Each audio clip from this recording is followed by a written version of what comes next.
How cynical should we be about whether Israel's going to go through with the 3 stages? I think the question is, how cynical are they more than us? I think we should be, like all journalists, skeptical and cautious. Yes.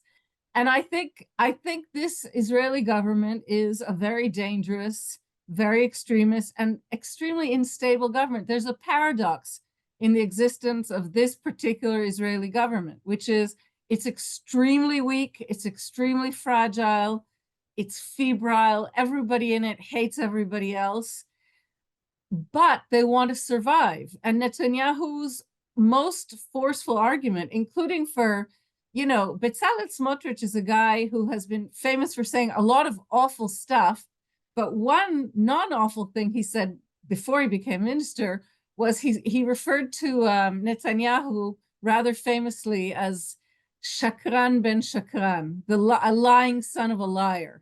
Does Trump get credit for this ceasefire? 2 Arab diplomats told the Times of Israel that his envoy, Steve Witkoff, this real estate guy, apparently put more pressure on Netanyahu in one meeting than Biden did over the course of a year. That's the reporting from the Times of Israel. Where do you stand on this, Mohammed? Do you believe Trump gets credit for this deal? Well, basically, Biden did a lot of damage. Mediators were begging for, even Israel's own negotiating team was begging Biden to name and shame Netanyahu for sabotaging a deal.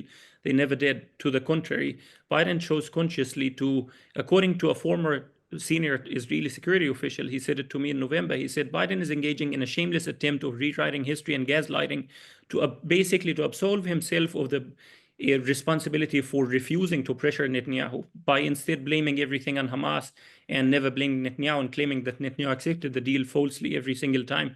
But on the other side, with Trump, what he did was basically exert the most minimal level of pressure. He just said, get a deal done before my inauguration. That was basically the request. Witkoff was just telling Netanyahu there should be a deal before January 20th.